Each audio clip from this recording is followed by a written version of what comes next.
Assalamualaikum warahmatullahi wabarakatuh. Nama saya Mardianto, pangkat SM2, Kesatuan Koramil 09 Pituro, Kodim 0708 Purworejo. Saya di sini mempunyai usaha konveksi dan bordir bersama istri saya yang pertama, Ibu Wahyuni. Bu, awal mula berdirinya usaha konveksi ini bagaimana, Bu? Saya waktu itu ketika hamil anak nomor 2 saya resign dari kerjaan. Kemudian saya mulai buka usaha ini setelah anak saya yang kedua lahir umur 1 tahun. Itu dimulai sekitar bulan Mei 2015 gitu. Apakah Ibu punya pengalaman sendiri dengan usaha ini, Bu? Oh, nggak ada. Saya latar belakangnya saya dari S1 Kebidanan. Waktu itu karena resign kerja, karena saya anak masih kecil-kecil, kemudian saya memulai usaha ini. Pertamanya kita buka dari konveksinya dulu. Pertamanya itu saya buka pertama itu dari satu pegawai. Saya cari satu pegawai, kemudian saya ngiklan. Waktu itu langsung tembus ke kampus. Kita ada orderan dari kampus Unhalu Kendari. Kemudian setelah itu saya tetap ngiklan terus. Alhamdulillah bertahan sampai sekarang. Kita kebanyakan sih ke instansi-instansi ya, instansi TNI, kemudian ke instansi pemerintahan, ke sekolahan seperti itu. Kita nggak stok barang, jadi semua yang orderan yang masuk ke kami memang sudah pure itu pesanan dari customer semua gitu. Dengan usaha ini apakah omset yang didapatkan dari usaha ini dapat membantu kehidupan keluarga, Bu? Alhamdulillah bisa.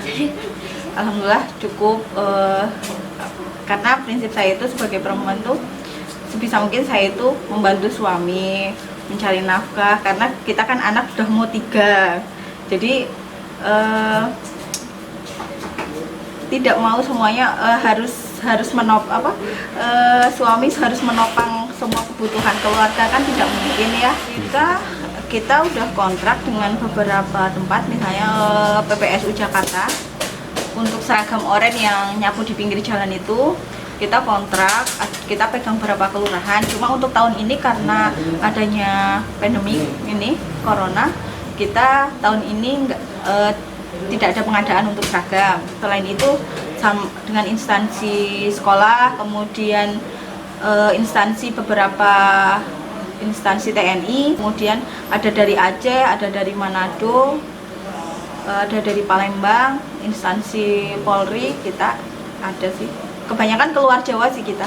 Kita kan pertamanya kita buka di Bandung karena suami dulu dinas di Bandung. Kita awal buka di sana. Menghadapi pandemi COVID-19 ini, apakah ada dampak sendiri dari usaha Ibu ini? Alhamdulillah nggak ada. Awal mula corona saya bikin 1 masker, kemudian saya posting, saya pasarkan. Hari itu juga ada pesanan hampir 4.000 dalam 1 hari itu. Kemudian hari berikutnya saya langsung order kain, ada berapa puluh roll dari Bandung, langsung kita bikin banyak, kuantiti banyak, puluhan ribu. Itu yang pembelinya itu dari pedagang-pedagang, kemudian dinas kesehatan, dari rumah sakit. Cuma kalau untuk rumah sakit itu memang ada spesifikasinya, harus 2 lapis, bisa dimasukin tisu dan lain sebagainya untuk filter lagi kan. Kemudian dari kampus-kampus ada pesanan dari kampus itu sampai puluhan ribu. Sebagai seorang istri prajurit, Bu, apakah dengan kesibukan ini apakah Ibu masih mendukung tugas suami, Bu? Insya Allah tetap mendukung. Berarti tetap aktif di kegiatan apa ya? Kegiatan di organisasi ya? Betul. Organisasi Persib. Bu, kendala apa saja yang dialami selama mendirikan usaha ini, Bu? Kalau kendalanya saat ini karena kita sudah pindah ke desa ya, ke sini beda dengan di Bandung. Untuk pengiriman kargo di sini tidak sebanyak di Bandung. Misalnya untuk ke bandara, akses ke bandara kita mau tidak mau harus ke daerah Wates atau ke Jogja atau di Semarang kalau pengiriman harus cepat melalui bandara. Itu pertama. Kemudian kargo di sini masih sangat terbatas. Kemudian untuk bahan makanya kita masih kirim dari Bandung, kita belanjanya di Bandung. Saya sih via telepon ke toko, sudah langganan, nanti dari sana disiapkan. Kemudian ada langganan travel yang ngambil besoknya sampai sini seperti itu. Harapan ke depannya? Harapan kedepannya semakin maju, kemudian semakin bertambah banyak pegawainya, ordernya semakin banyak gitu. Pengennya kita baru mulai dari kemarin ya, kita mulai ngurus izin usaha, kita pengennya kita buat CV.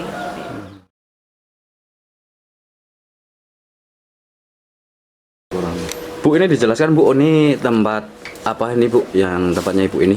Ya, kalau jadi itu kan bordirnya bordir komputer. Jadi Iya.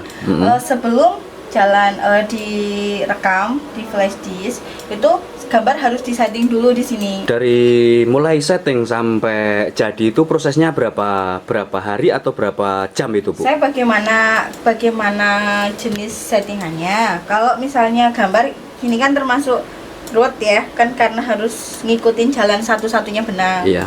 Nah, ini lumayan lama kita bikinnya ya. Misalnya sehari kita bisa bikin 2 atau 3 gambar kalau logo. Kalau hanya nama, kemudian tulisan itu kita bisa cepat. Sehari itu bisa ratusan ya kalau nama ya. Nah, kalau gambar seperti ini yang agak lumayan lama, kemudian nanti setelah selesai proses setting di sini baru kita pindahkan ke flash disk, kita rekam di mesin bordir, kemudian baru dijalankan. Nah, setelah tadi di setting di komputer, kemudian kita copy di flash disk ya. Flash disk ini kita masukkan ke mesin bordir, kemudian kita rekam untuk setikannya, jumlahnya berapa ratus ribu setikan seperti itu, dimana ketebalan kemudian sama jumlah setikan.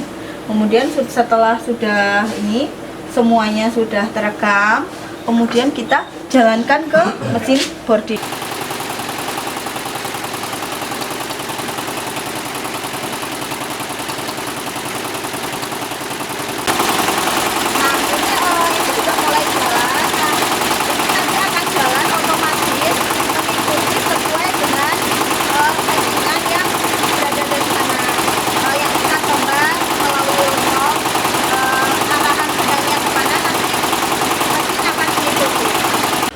Kalau untuk gambar seperti ini kita lihat berapa lamanya jalan mesin bordir itu, bagaimana jumlah setikan.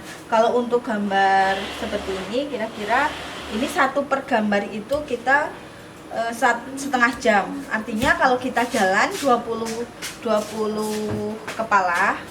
kepala bordir, kita berarti setengah jam dapat 20. Kalau untuk harga kita itu bagaimana jumlah setikan sama kita kalau logo misalnya logo SMP, SMA, logo OSIS itu kan sudah logo, artinya logo paten ya, kita ada stok kayak gitu, itu murah dijualnya. Kalau misalnya logo seperti ini kisaran satunya per item itu sekitar 2000 kalau seperti ini. Kalau logo OSIS itu kita jual harga 700 rupiah sampai 800, bagaimana pemesanan itu kalau untuk logo OSISnya.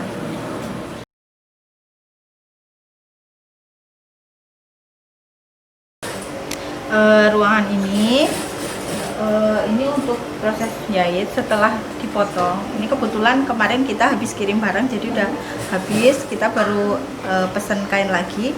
Kita potong, proses potong tuh di sini pakai mesin besar.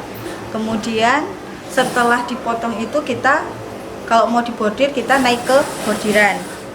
Nah, setelah itu baru proses jahit.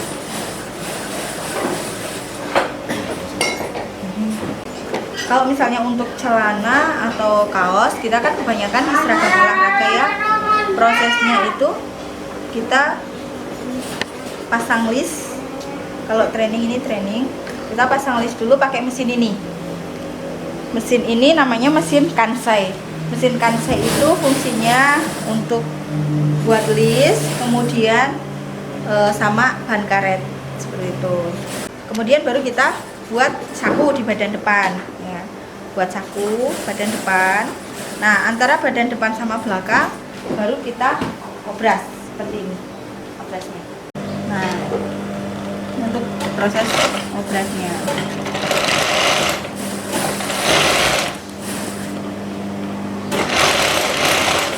disambungkan dulu antara badan depan sama badan belakang.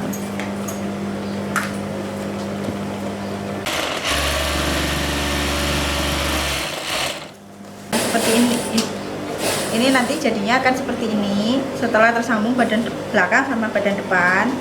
Kemudian nanti disambung antara kanan dengan kiri di selangkangan. Nanti jadinya sudah berbentuk celana mentah. Celana mentah ini nanti akan dibuatkan karet pakai mesin kansai supaya rapi seperti itu. Ya, kita ada 15 mesin, termasuk mesin kansai, rantai, jahit, dan obras. Kemudian overdeck. Kita semua ada 15. Pegawai yang jahit semuanya ada 6, kadang 7. Kebetulan ini yang berangkat 3 karena yang lainnya itu sedang izin, ada yang izin bantu saudaranya sedang hajatan dan lain sebagainya. Ya. Kalau ini sedang bikin masker, kita macam-macam bentuknya, ada yang pakai tali, kemudian ada pakai karet, termasuk ini masker pesanan dari Persib. Kita suplai ke Bandung, kita udah berapa ribu untuk ke Bandung, kita selalu kirim setiap minggunya.